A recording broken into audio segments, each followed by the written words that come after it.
जय श्री राम। रानी कुशवाहा का हाथ जोड़ के सबको प्रणाम। और कैसे हो? सब अच्छे हो, है ना? मैं भी अच्छी हूँ, आप भी सब अच्छे हो, जैसे मेरी हाथ जोड़ के भगवान जी से विनती है।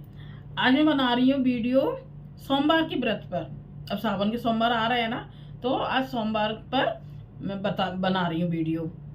और वीडियो बनाने से पहले थोड़ा उसके बारे में विधि बताऊंगी, कैसे क्या करना चाहिए, उसका क्या फल होता है, क्या क्या हमें करना चाहिए, हवन वगैरह जो पूजा पाठ कैसे क्या उसका क्या क्या फल मिलता है, ये अभी बताऊंगी। और उससे पहले थोड़ा सा कीर्तन हो जाए।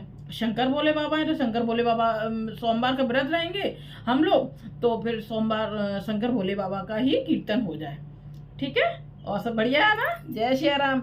ज़्यादा से ज़्यादा शेयर कीजिए, सब्सक्राइब कीजिए प्लीज़, मेरी हाथ जोड़ के विनती है आप सबसे, ठीक है? जितने सब लोग सुनाएंगे उतना अच्छा होगा ना।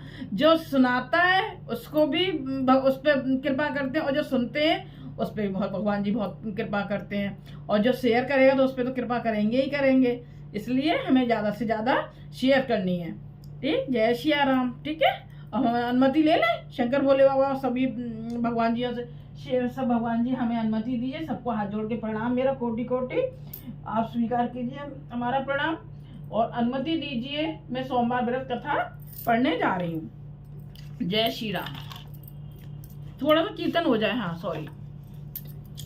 ओम नमः शिवाय, ओम नमः शिवाय, ओम नमः शिवाय, ओम नमः शिवाय, ओम नमः शिवाय, ओम नमः शिवाय, ओम नमः शिवाय, ओम नमः शिवाय, ओम नमः शिवाय, ओम नमः शिवाय, ओम नमः शिवाय। जय श्री रामचंद्र की जय हो, शंकर भोले बाबा की जय हो। थोड़ा कीर्तन किया ना कि वीडियो में बढ़ती है, इसलिए अच्छा बता देती ना क्या क्या कैसे होना चाहिए। अच्छा सुनो, ध्यान से सुनना बहुत। सोमवार का व्रत चैत्र, बैसाख, श्रावण, मार्गशीर्ष, कार्तिक मास में आरंभ किया जाता है। कौन कौन से महीने में? चैत्र, बैसाख, श्रावण, मार्गशीर्ष, कार्तिक मास में आरंभ किया जाता है। साधारणतः श्रावण मास में व्रत का अधिक प्रचलन है। ज्यादातर ऐसे कब रहते हैं? सावन के व्रत से ही, जब सावन पड़ते हैं, महीना पड़ता है, तो उन्हीं व्रतों से उठा लिया जाता है।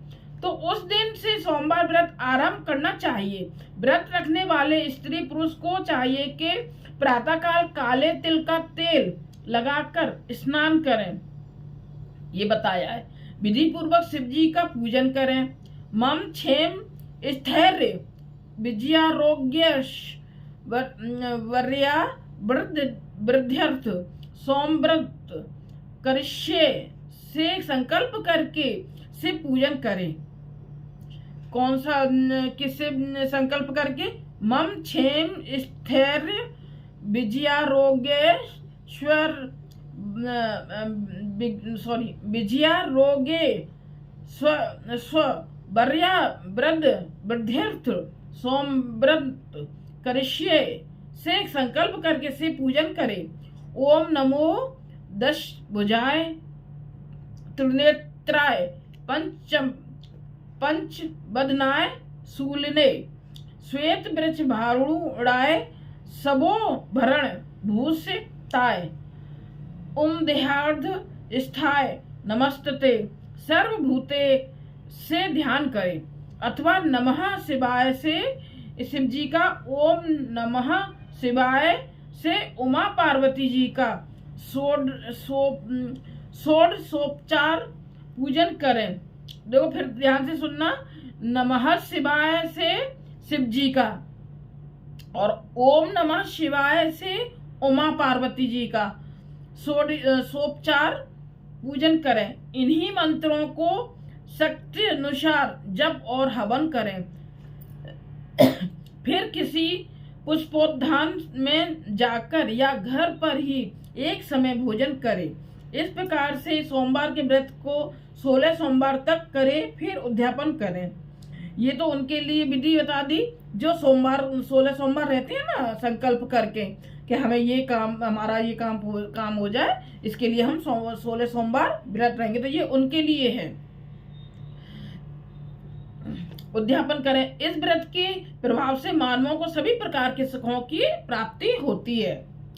ग्रहण आदि में जप, ध्यान, हवन, उपासना, दान आदि सत्कार करने से जो फल मिलता है वही सोमवार के व्रत से मिलता है।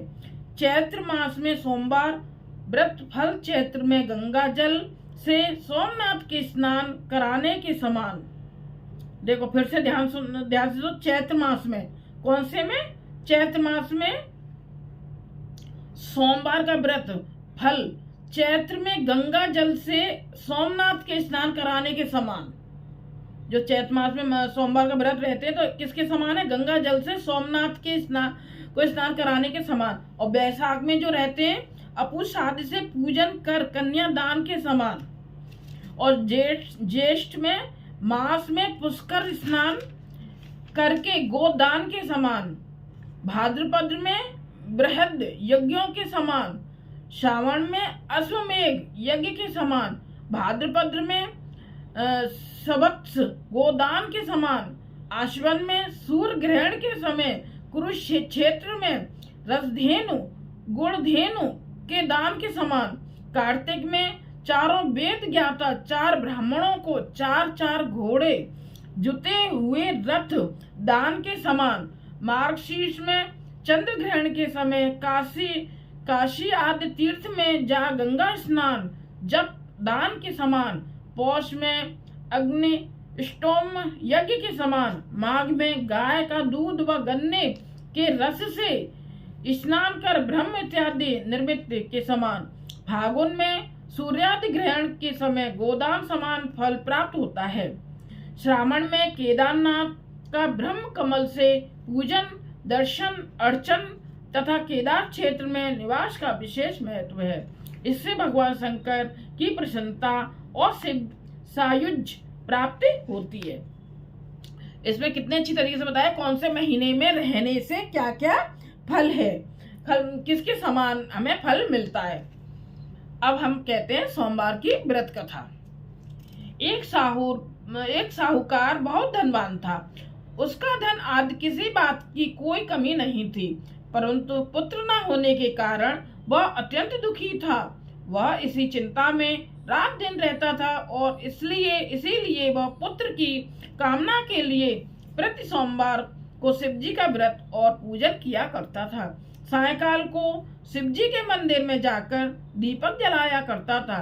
उसके इस भक्ति भाव को देखकर एक समय श्री पार्वती जी ने शिवजी महाराज से कहा कि हे महाराज, यह साहूकार आपका अनन्य भक्त है और सदैव आपका व्रत और पूजन बड़ी श्रद्धा से करता है, अतः इसकी मनोकामना पूर्ण करनी चाहिए। शिव जी ने कहा कि पार्वती जी, यह संसार कर्म क्षेत्र है।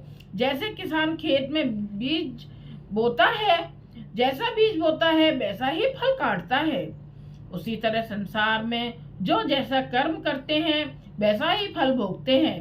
पार्वती जी ने अत्यंत आग्रह से कहा कि महाराज, जब यह आपका ऐसा भक्त है और यदि इसको किसी प्रकार का दुख है तो उसको अवश्य दूर करना चाहिए, क्योंकि आप तो सदैव अपने भक्तों पर दया करते हैं, उनके दुखों को दूर करते हैं। यदि आप ऐसा नहीं करेंगे तो मनुष्य क्यों कर आपकी सेवा व्रत पूजन करेंगे। पार्वती जी का ऐसा आग्रह देख शिव जी महाराज प्रसन्न होकर कहने लगे, हे पार्वती, इसके कोई पुत्र नहीं है, इसी पुत्र चिंता से यह बहुत दुखी रहता है। इसके भाग में पुत्र न होने पर भी मैं इसको पुत्र की प्राप्ति का वर देता हूँ, परंतु वह पुत्र केवल 12 वर्ष तक ही जीवित रहेगा। इसके पश्चात वह मृत्यु को प्राप्त होगा।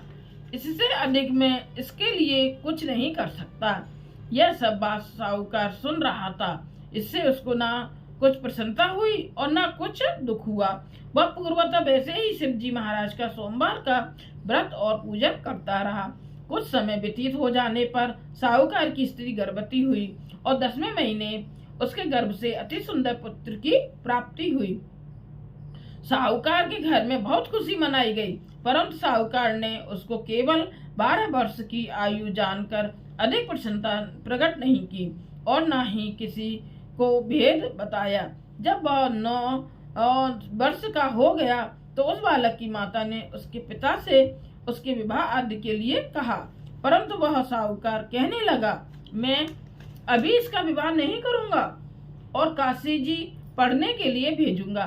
फिर उस साहूकार ने अपने साले अर्थात बालक के मामा को बुलाया, उसको बहुत सा धन देकर कहा, तुम इस बालक को काशी जी पढ़ने के लिए ले जाओ और रास्ते में जिस जगह भी जाओ वहां यज्ञ करते, दान देते तथा ब्राह्मणों को भोजन कराते जाओ। इस प्रकार वह दोनों मामा भांजे सब जगह यज्ञ करते और ब्राह्मणों को भोजन कराते जा रहे थे। रास्ते में उनको एक शहर दिखाई पड़ा। उस शहर के राजा की कन्या का विवाह था और दूसरे राजा का लड़का जो विवाह के लिए बारात लेकर आया था वह एक आंख से काना था। लड़के के पिता को इस बात की बड़ी चिंता थी कि कहीं वर को देख कन्या के माता पिता विवाह में किसी प्रकार का अड़चन पैदा न कर दें। इस कारण जब उसने अति सुंदर सेठ के लड़के को देखा तो मन में विचार किया कि क्यों न दरवाजे के समय पर इस लड़के से वर का